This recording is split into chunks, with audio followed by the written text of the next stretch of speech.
ನಮಸ್ಕಾರ, ನನ್ನ ಹೆಸರು ಗೋರೀಶ್. ನೀವು ನೋಡ್ತೀರಿ ಕನ್ನಡ ಫ್ಯಾಷನ್ ಟೆಕ್ ಚಾನಲ್. ತಮ್ನೆಲಲ್ಲಿ ಹಾಕಿರುವಂತ ಹಣ ಮತ್ತೆ ಈ ಟ್ರಿಮ್ಮರ್ ಥ್ರೆಡ್ ಇದ್ರ ಬಗ್ಗೆ ಈ ವಿಡಿಯೋದಲ್ಲಿ ತಿಳಿಸ್ಕೊಡ್ತೀನಿ. ಅಂದ್ರೆ ಹಣದ ಬಗ್ಗೆ ನಾನು ಏನು ತಿಳಿಸ್ಕೊಡ್ತಾ ಇಲ್ಲ, ಈ ಟ್ರಿಮ್ಮರ್ ಬಗ್ಗೆ ತಿಳಿಸ್ಕೊಡ್ತೀನಿ. 3 ಮೇಜರ್ ಟಿಪ್ಸ್ ನ ತಿಳಿಸ್ಕೊಡ್ತೀನಿ ಈ ಟ್ರಿಮ್ಮರ್ ಬಗ್ಗೆ. ದುಡ್ಡನ್ನ ಯಾಕೆ ತಮ್ನೆಲಲ್ಲಿ ಇಟ್ಟಿದ್ದೀನಿ ಅಂದ್ರೆ, ನಾನು ಒಂದು 7 ರಿಂದ 8 ವರ್ಷದ ಕೆಳಗಡೆ ಗಾರ್ಮೆಂಟ್ಸ್ ಅಲ್ಲಿ ಕೆಲಸ ಮಾಡಬೇಕಾದ್ರೆ 2 ರಿಂದ 3 ಸಾವಿರ ರೂಪಾಯಿ ಸ್ಯಾಲರಿ ಬರ್ತಾ ಇತ್ತು ಮಂತ್ಲಿ ನನಗೆ. ಅವಾಗ ನಾನು ಫಿನಿಶಿಂಗ್ ಸೆಕ್ಷನ್ ಅಲ್ಲಿ ಕೆಲಸ ಮಾಡ್ತಾ ಇದ್ದೆ. ಈ ಟ್ರಿಮ್ಮರ್ ಇಂದ ಕೆಲಸ ಮಾಡ್ತಿದ್ದೆ. ಫಿನಿಶಿಂಗು ಚಿಕ್ಕ ಥ್ರೆಡ್ನೆಲ್ಲ ಕಟ್ ಮಾಡೋದು. ನಾವು ಸಾಕಷ್ಟು ಗಾರ್ಮೆಂಟ್ಸ್ಗೆ ಹೋಗೋರು ನೋಡಿರ್ತೀರ, ಗಾರ್ಮೆಂಟ್ಸ್ಗೆ ಹೋಗೋರು ಗೊತ್ತೇ ಇರುತ್ತೆ.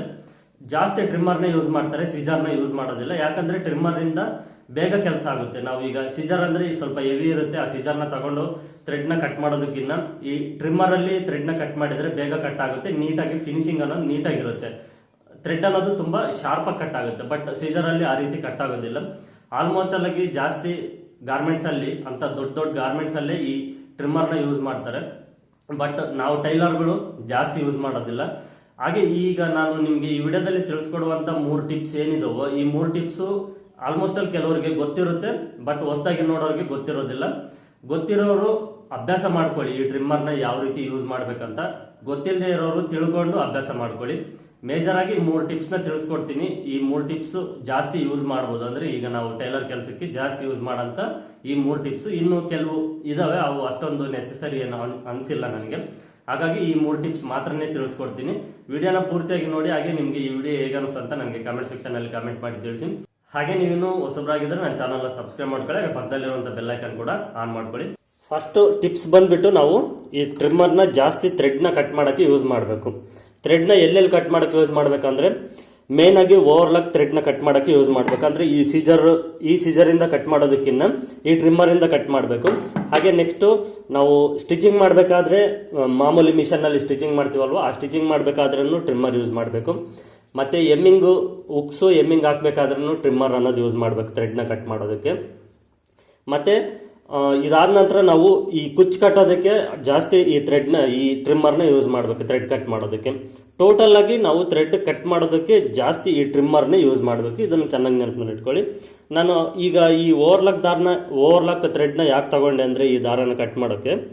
ಈಗ ಎಕ್ಸಾಂಪಲ್ ಆಗಿ ನಿಮಗೆ ತೋರಿಸ್ತೀನಿ. ಈ ಓವರ್ಲಾಕ್ ದಾರ ಬಂದ್ಬಿಟ್ಟು ನಮಗೆ ದಪ್ಪ ಇರುತ್ತೆ ಸ್ವಲ್ಪ, ಓಕೆನಾ. ಈ ಸೀಜರಲ್ಲಿ ಈ ರೀತಿ ಥ್ರೆಡ್ನ ಕಟ್ ಮಾಡೋದ್ರಿಂದ ಏನಾಗುತ್ತೆ ಅಂದರೆ, ನಿಮಗೆ ಕ್ಯಾಮ್ರಾದಲ್ಲಿ ಕಾಣಿಸ್ತಾ ಇಲ್ಲ, ಓಕೆ ಈಗ ಕಾಣಿಸ್ತಾ ಇದೆ ನೋಡಿ ಕ್ಯಾಮ್ರಾದಲ್ಲಿ. ನಾವು ಸೀಜರಲ್ಲಿ ಕಟ್ ಮಾಡೋದ್ರಿಂದ ತುದಿ ಅನ್ನೋದು ಈ ರೀತಿ ಕಟ್ ಆಗುತ್ತೆ. ಅಂದರೆ ಈ ಸೀಜರ್ ಅನ್ನೋದನ್ನ ತುಂಬ ಟೈಟಾಗಿ ಇಟ್ಕೊಳ್ಬೇಕು. ಹಿಂದ್ಗಡೆ ಇಲ್ಲಿ ಕೈ ಅನ್ನೋದು ತುಂಬ ಟೈಟಾಗಿ ಇಟ್ಕೊಂಡು ನಾವು ಕಟ್ ಮಾಡಬೇಕಾಗುತ್ತೆ. ಆ ರೀತಿ ಕಟ್ ಮಾಡಿದರೆ ಓಕೆ. ಅಂದರೆ ನಾವು ಸೀಜರ್ನ ಸಾಣಿ ಮಾಡಿಸಿರಬೇಕು. ಈ ಕತ್ರೆ ಅನ್ನೋದು ಸೀಜರನ್ನು ತುಂಬ ಶಾರ್ಪ್ ಇರಬೇಕು. ಬಟ್ ಅದು ಹೆವಿ ಇರುತ್ತೆ ಸೀಜರ್. ಈ ಟ್ರಿಮ್ಮರಲ್ಲಾದರೆ ನಾವು ಈ ಟ್ರಿಮ್ಮರಲ್ಲಿ ಕಟ್ ಮಾಡಿದರೆ ಆಲ್ಮೋಸ್ಟ್ ಅಲ್ಲಿ ನೋಡ್ಬೋದು, ಕಟ್ ಆಗಬೇಕಾದ್ರೇ ತುಂಬ ಶಾರ್ಪಾಗಿ ಕಟ್ ಆಗುತ್ತೆ. ಈ ರೀತಿ ಏನಾಗುತ್ತೆ ಅಂದರೆ, ಈ ಸೂಜಿ ಒಳಗಡೆ ಈ ಥ್ರೆಡ್ನ ಹಾಕಬೇಕಾದ್ರೆ ತುಂಬ ಈಸಿ ಆಗುತ್ತೆ. ನಾವು ಈಗ ಈ ಓವರ್ಲಾಕ್ ದಾರದಲ್ಲಿ ಸೂಜಿ ಹಾಕ್ಬೇಕಂದ್ರೆ ತುಂಬ ಕಷ್ಟ. ಬಟ್ ಈ ರೀತಿ ನಾವು ಟ್ರಿಮ್ಮರಿಂದ ನಾವು ಕಟ್ ಮಾಡಿಕೊಂಡ್ರೆ ನೋಡ್ಬೋದು, ಈ ರೀತಿ ತುಂಬ ಈಸಿಯಾಗಿ ಓವರ್ಲಾಕ್ ಸೂಜಿಗೆ ದಾರ ಅನ್ನೋದು ಹಾಕ್ಬೋದು. ತುದಿ ಅನ್ನೋದು ಶಾರ್ಪಾಗಿ ಕಟ್ ಆಗಬೇಕು. ತುದಿಯನ್ನು ಶಾರ್ಪಾಗಿ ಕಟ್ ಆಗಿದ್ರೆ ಈ ಸೂಜಿ ಒಳಗಡೆ ನಾವು ಈ ದಾರನ ಹಾಕೋಕ್ಕಾಗೋದು. ನಾರ್ಮಲ್ ಮಿಷನ್ ಆಗಿರ್ಬೋದು, ಎಮ್ಮಿಂಗ್ ಸೂಜಿ ಆಗಿರ್ಬೋದು, ಈ ರೀತಿ ಈ ಸೂಜಿ ಒಳಗಡೆ ದಾರ ಹಾಕೋದಕ್ಕೆ ಈ ಟ್ರಿಮ್ಮರ್ ತುಂಬಾ ಯೂಸ್ ಆಗುತ್ತೆ. ಫಸ್ಟ್ ಇದು ಥ್ರೆಡ್ ಕಟ್ ಮಾಡೋದಕ್ಕೆ. ಈಗ ನೆಕ್ಸ್ಟ್ ಟಿಪ್ ಹೇಳ್ಕೊಡ್ತೀನಿ. ಸೆಕೆಂಡ್ ಟಿಪ್ ಬಂದ್ಬಿಟ್ಟು, ನಾವು ಈ ಥ್ರೆಡ್ನ ಬಿಚ್ಚೋದಕ್ಕೆ ಅಂದರೆ ಈ ಬಾಟಮ್ ಅಂದರೆ ಕೆಳಗಡೆ ಸೈಡು ನಾವು ಎಮ್ಮಿಂಗಿಗೆ ಥ್ರೆಡ್ನ ಹಾಕಿರ್ತೀವಲ್ವ, ಎಮ್ಮಿಂಗ್ ಮಾಡೋದಕ್ಕೆ ಎಕ್ಸ್ಟ್ರಾ ಪೀಸ್ ಕಟ್ಟಿ ಅದಕ್ಕೆ ಎಕ್ಸ್ಟ್ರಾ ಸ್ಟಿಚ್ನ ಹಾಕಿರ್ತೀವಿ. ಮತ್ತು ನೆಕ್ಕಿಗೆ ಎಮ್ಮಿಂಗ್ನ ಮಾಡಿದಾಗ ಎಕ್ಸ್ಟ್ರಾ ಸ್ಟಿಚ್ ಅನ್ನೋದು ಹಾಕಿರ್ತೀವಿ. ಇಲ್ಲ ಯಾವುದೇ ಪ್ಯಾಚ್ ವರ್ಕ್ನ ಮಾಡಿದಾಗ ಪ್ಯಾಚ್ ವರ್ಕ್ ಅನ್ನೋದು ಕರೆಕ್ಟಾಗಿ ಬಂದಿರೋದಿಲ್ಲ, ಅದನ್ನು ಬಿಚ್ಚಬೇಕಂದ್ರೆ ಸೂಜಿ ಯೂಸ್ ಮಾಡ್ತೀವಿ. ಸೂಜಿ ಯೂಸ್ ಮಾಡಿದಾಗ ಏನಾಗುತ್ತೆ ಅಂದರೆ, ಈ ಮೇನ್ ಕ್ಲಾತ್ ಥ್ರೆಡ್ ಇರುತ್ತಲ್ವ, ಈ ಮೇನ್ ಕ್ಲಾತ್ ಥ್ರೆಡ್ ಅನ್ನೋದು ಹೊರಗಡೆ ಕಿತ್ತು ಬರೋ ಚಾನ್ಸಸ್ ಇರುತ್ತೆ ಸೂಜಿ ಯೂಸ್ ಮಾಡಿ ನಾವು ಈ ಥ್ರೆಡ್ನ ಬಿಚ್ಚೋದ್ರಿಂದ. ಬಟ್ ಅದೇ ಈ ಟ್ರಿಮ್ಮರ್ ಇದ್ದರೆ ಏನು ಮಾಡ್ಬೋದು ಅಂದರೆ, ಈಗ ನಿಮಗೆ ಸ್ವಲ್ಪ ಜೂಮ್ ಹಾಕಿ ತೋರಿಸ್ತೀನಿ. ಈ ಟ್ರಿಮ್ಮರ್ ಇದ್ದರೆ ನಾವು ಈ ಥ್ರೆಡ್ ಒಳಗಡೆ ಈ ರೀತಿ ಇದು ಶಾರ್ಪ್ ಇರುತ್ತೆ, ತುದಿ ಶಾರ್ಪ್ ಇರೋದ್ರಿಂದ ಮೇನ್ ಕ್ಲಾತ್ಗೆ ಯಾವುದೇ ರೀತಿ ಟಚ್ ಆಗ್ದಂಗೆ ಈಸಿಯಾಗಿ ಈ ರೀತಿ ಕಟ್ ಮಾಡ್ಬೋದು. ನೋಡಿ ಈ ರೀತಿ ಕಟ್ ಮಾಡ್ಬೋದು. ಒಂದು ಸ್ವಲ್ಪ ಈ ರೀತಿ ನಾವು ಕಟ್ ಮಾಡಿ ಹೊಲಿಗೆ ಅನ್ನೋದು ಬಿಚ್ಕೊಂಡ್ರೆ ಈ ಕಡೆ ಸೈಡು ನಮಗೆ ಲೂಸ್ ಆಗಿರುತ್ತೆ, ನೋಡ್ಬೋದು. ಈಗ ನಿಮಗೆ ಕಾಣಿಸ್ತಿದೆ ಅಂದ್ಕೊಂಡಿದ್ದೀನಿ. ಈ ಕಡೆ ಸೈಡು ಲೂಸ್ ಆಗಿರುತ್ತೆ. ಈಸಿಯಾಗಿ ಈ ಥ್ರೆಡ್ ಅನ್ನೋದನ್ನು ಈ ರೀತಿ ಬಿಚ್ಕೊಳ್ಬೋದು. ತುಂಬ ಬೇಗನೂ ಕೆಲಸ ಬೇಗನೂ ಆಗುತ್ತೆ, ಫಿನಿಶಿಂಗ್ ಅನ್ನೋದು ನೀಟಾಗಿ ಇರುತ್ತೆ. ನಾವು ಥ್ರೆಡ್ ಬಿಚ್ಚಿರೋದು ಆ ಗುರ್ತು ಇರೋದಿಲ್ಲ. ಅದೇ ನಾವು ಸೂಜಿನ ಯೂಸ್ ಮಾಡೋದ್ರಿಂದ ಈ ಮೇನ್ ಕ್ಲಾತ್ ಏನಿರುತ್ತೋ ಸೂಜಿ ತಗೊಂಡು ಸೂಜಿಯಿಂದ ಈಗ ಇದನ್ನು ತೋರಿಸ್ತೀನಿ. ಈ ರೀತಿ ಒಂದು ಸೂಜಿ ತಗೊಳ್ತೀವಿ. ಸೂಜಿ ತಗೊಂಡು ಈ ರೀತಿ ಹೊಲಿಗೆ ಬಿಚ್ಚಬೇಕಾದ್ರೆ ಈ ರೀತಿ ಮೇನ್ ಕ್ಲಾತ್ಗೆ ಈ ಸೂಜಿ ಅನ್ನೋದು ಈ ಥ್ರೆಡ್ ಅನ್ನೋದು ಈ ಮೇನ್ ಕ್ಲಾತ್ ಥ್ರೆಡ್ ಅನ್ನೋದು ಹೊರಗಡೆ ಬರೋ ಚಾನ್ಸಸ್ ಇರುತ್ತೆ. ಈ ರೀತಿ ಬಿಚ್ಚಬೇಕಾದ್ರೆ ಮೇನ್ ಕ್ಲಾತ್ಗೆ ಏನಾದರೂ ಸ್ವಲ್ಪ ಟಚ್ ಆದ್ರೂ ಹೊರಗಡೆ ಈ ಮೇನ್ ಕ್ಲಾತ್ ಥ್ರೆಡ್ ಅನ್ನೋದು ಬರುತ್ತೆ.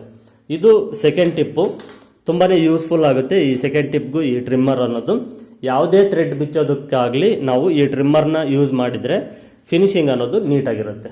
ಇದು ಸೆಕೆಂಡ್ ಟಿಪ್. ನಿಮಗೆ ಥರ್ಡ್ ಟಿಪ್ ಏನು ಅಂದರೆ, ಈ ರೀತಿ ಪ್ಯಾಚ್ ವರ್ಕ್ನ ಮಾಡಿದಾಗ ಇಲ್ಲಾಂದರೆ ದಪ್ಪ ಬಟ್ಟೆ ಬಂದಾಗ ರಫ್ ಮಾಡಿರ್ತೀವಲ್ವ, ನಾವು ರಫ್ ಮಾಡಿದಾಗ ಏನಾಗುತ್ತೆ ಅಂದರೆ ಆ ಥ್ರೆಡ್ ಅನ್ನೋದು ಸ್ವಲ್ಪ ಹಾಗೆ ಉಳ್ಕೊಳ್ಳುತ್ತೆ. ಈಗ ಎಕ್ಸಾಂಪಲ್ಗೆ ಇದು ಪ್ಯಾಚ್ ವರ್ಕ್ ಅಂದ್ಕೊಳ್ಳಿ. ಈಗ ಇದಕ್ಕೆ ಇಲ್ಲಿ ನಾನು ಈ ರೀತಿ ರಫ್ ಅನ್ನೋದು ಮಾಡ್ತೀನಿ. ರಫ್ ಮಾಡಿದಾಗ ಏನಾಗುತ್ತೆ ಅಂದರೆ ಇದನ್ನು ನಾವು ಈ ರೀತಿ ಸಿಜರಲ್ಲಿ ಕಟ್ ಮಾಡಿದಾಗ ಈ ಸ್ವಲ್ಪ ಥ್ರೆಡ್ ಅನ್ನೋದು ಹಾಗೆ ಉಳ್ಕೊಳ್ಳುತ್ತೆ. ನಾವು ಇದನ್ನು ಈ ರೀತಿ ತುದಿ ಕಟ್ ಮಾಡೋಕೆ ಹೋದ್ರೂ ನಮಗೆ ಈ ಸಿಜರ್ ಅನ್ನೋದು ಶಾರ್ಪ್ ಇರೋದಿಲ್ಲ. ಈಗ ನಿಮಗೆ ತೋರಿಸ್ತೀನಿ ನೋಡಿ. ಈಗ ಇದನ್ನು ನಾನು ಸಿಜರಲ್ಲಿ ಕಟ್ ಮಾಡಿದ್ದೀನಿ. ಸಿಜರಲ್ಲಿ ಕಟ್ ಮಾಡಿದಾಗ ಏನಾಗುತ್ತೆ ಅಂದರೆ ಈ ಥ್ರೆಡ್ ಅನ್ನೋದು ಹಾಗೆ ಉಳ್ಕೊಂಡಿರುತ್ತೆ. ಈ ಥ್ರೆಡ್ ಅನ್ನೋದು ಇದು ತುಂಬಾ ಅಸಹ್ಯವಾಗಿ ಕಾಣಿಸುತ್ತೆ, ಫಿನಿಶಿಂಗ್ ಅನ್ನೋದು ಅಷ್ಟು ನೀಟಾಗಿ ಬರೋದಿಲ್ಲ. ಅದೇ ನಾವು ಇದನ್ನು ಬಿಚ್ಕೊಳ್ಳೋಕೆ ಹೋದರೆ ಇದು ಈ ರೀತಿ ಥ್ರೆಡ್ ಅನ್ನೋದು ಬರುತ್ತೆ. ನಾವು ನೀಟಾಗಿ ಈ ಥ್ರೆಡ್ನ ಈ ರೀತಿ ಇಟ್ಕೊಂಡು ಅದೇ ಟ್ರಿಮ್ಮರಲ್ಲಿ ಕಟ್ ಮಾಡಿದ್ವಿ ಅಂದರೆ ಪೂರ್ತಿ ತುದಿವರೆಗೂ ಕಟ್ ಮಾಡ್ಬೋದು. ಹಾಗೆ ಈಗ ಇಲ್ಲಿ ಇನ್ನೊಂದು ಥ್ರೆಡ್ ಕಾಣಿಸ್ತಾ ಇದೆ ಅಲ್ವ, ಇದನ್ನು ನಾವು ಸಿಜರಲ್ಲಿ ಕಟ್ ಮಾಡೋಕ್ಕಾಗುತ್ತಾ? ಆಗಲ್ಲ.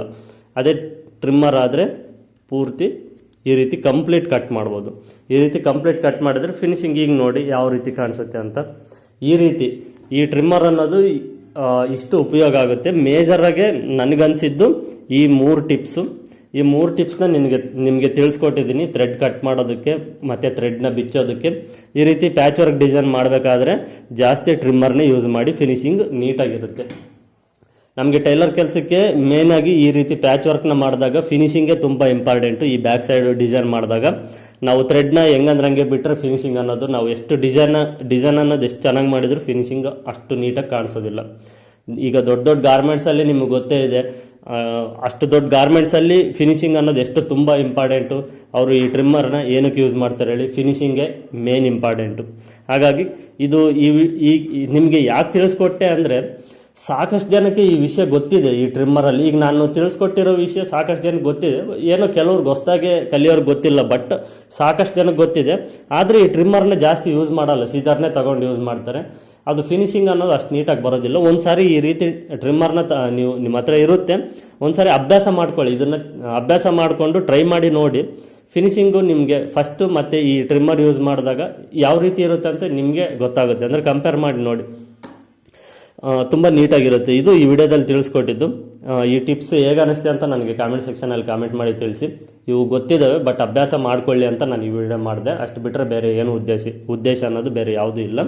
ಈ ವಿಡಿಯೋ ನಿಮಗೆ ಇಷ್ಟ ಆದರೆ ಲೈಕ್ ಮಾಡಿ, ಶೇರ್ ಮಾಡಿ. ಹಾಗೆ ಮುಂದಿನ ವೀಡಿಯೋಗಾಗಿ ವೆಯ್ಟ್ ಮಾಡಿ ಅಂತ ತಿಳಿಸಿ ಇಲ್ಲಿಗೆ ಈ ವಿಡಿಯೋನ ಎಂಡ್ ಮಾಡ್ತಾ ಇದ್ದೀನಿ. ಈ ವಿಡಿಯೋ ನೋಡಿದ್ದಕ್ಕೆ ಎಲ್ಲರಿಗೂ ಧನ್ಯವಾದಗಳು.